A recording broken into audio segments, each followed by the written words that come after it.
ఇంకా పోతే ఈ మధ్య కాలంలో డావోస్ పోయి వచ్చినాను. డావోస్లో we have pitch the best అండి.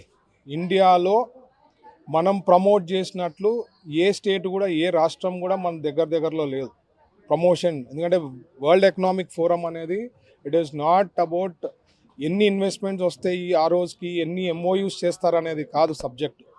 ఎంత బాగా ప్రమోట్ చేయగలుగుతాము, ఎంత నేర్చుకోగలుగుతాము, అసలు వరల్డ్ థింకింగ్ ఏమి, వరల్డ్ లీడర్స్ ఏ రకంగా ఆలోచన ఉంది, ఇవన్నీ తెలుసుకొని హోంవర్క్ చేసి within next 2 to 3 months you will see the results. That is how it is. And Chandrababu గారు అనుకోండి, లోకేష్ గారు అనుకోండి, నేను అనుకోండి, 1-to-1 మీటింగ్స్ కానీ, లేకపోతే రౌండ్ టేబుల్ కానీ, కాంగ్రెస్లో సార్ పోయి డెలివరీ ఆఫ్ సబ్జెక్ట్స్ కానీ, నాకు తెలిసి ఏ రాష్ట్రం కూడా మన దగ్గరలో లేదు. మనం ఒకవేళ 100కి అంటే 80 మార్క్స్ మనం వేసుకుంటే వేరే రాష్ట్రాలంతా 15-20 మార్క్స్ వస్తాయి నా ప్రకారం. అంత బాగా చేయడం జరిగింది.